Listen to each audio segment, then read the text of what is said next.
Okay, we are inching ever so quickly nearer to the end of the Hitchhiker's Guide to the Galaxy. We are starting chapter 34. The aircar rocketed them at speeds in excess of R-17 through the steel tunnels that led out onto the appalling surface of the planet, which was now in the grip of yet another drear morning twilight. Ghastly gray light congealed on the land. R is a velocity measure, defined as a reasonable speed of travel that is consistent with health, mental well being, and not being more than, say, 5 minutes late. It is, therefore, clearly an almost infinitely variable figure according to circumstances, since the first two factors vary not only with speed taken as an absolute, but also with awareness of the third factor. Unless handled with tranquility, this equation can result in considerable stress, ulcers, and even death. R-17 is not a fixed velocity, but it is clearly far too fast. The aircraft flung itself through the air at R-17 and above, deposited them next to the Heart of Gold, which stood starkly on the frozen ground like a bleached bone, and then precipitately hurled itself back in the direction whence they had come, presumably on important business of its own. Shivering, the four of them stood and looked at the ship. Beside it stood another one. It was the Blagulan Kappa police craft, a bulbous, shark-like affair, slate green in color and smothered with black stenciled letters of varying degrees of size and unfriendliness.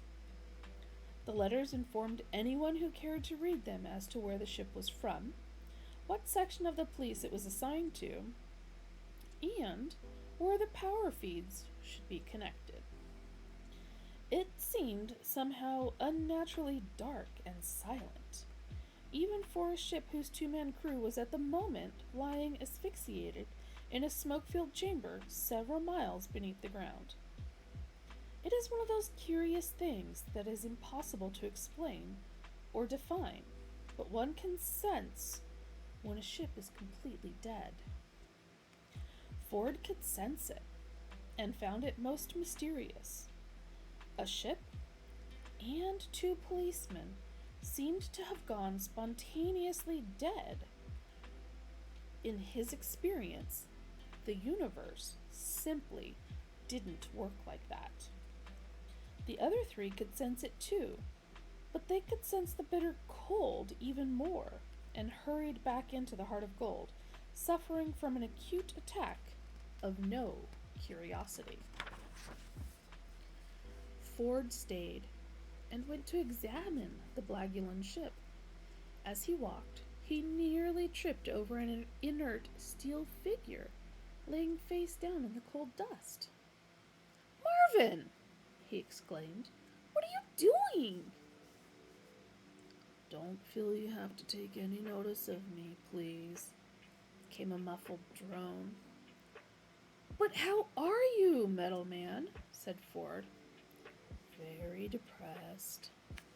"What's up?" "I don't know," said Marvin. "I've never been there." "Why," said Ford, squatting down beside him and shivering, "are you laying face down in the dust?" "It's a very effective way of being wretched," said Marvin. "Don't pretend you want to talk to me. I know you hate me." "No, I don't." "Yes, you do. Everybody does. It's part of the shape of the universe. I only have to talk to somebody and they begin to hate me. Even robots hate me. If you just ignore me, I expect I shall probably go away." He jacked himself up to his feet and stood resolutely facing the opposite direction. "That ship hated me," he said dejectedly, indicating the police craft. That ship? Said Ford in sudden excitement. What happened to it, do you know? It hated me because I talked to it. You talked to it? Exclaimed Ford. What do you mean you talked to it? Simple. I got very bored and depressed, so I went and plugged myself into its external computer feed. I talked to the computer at great length and explained my view of the universe to it, said Marvin.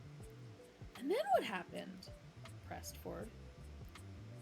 It committed suicide, said Marvin, and stalked off back to the heart of gold. And that, my dears, is the end of chapter 34.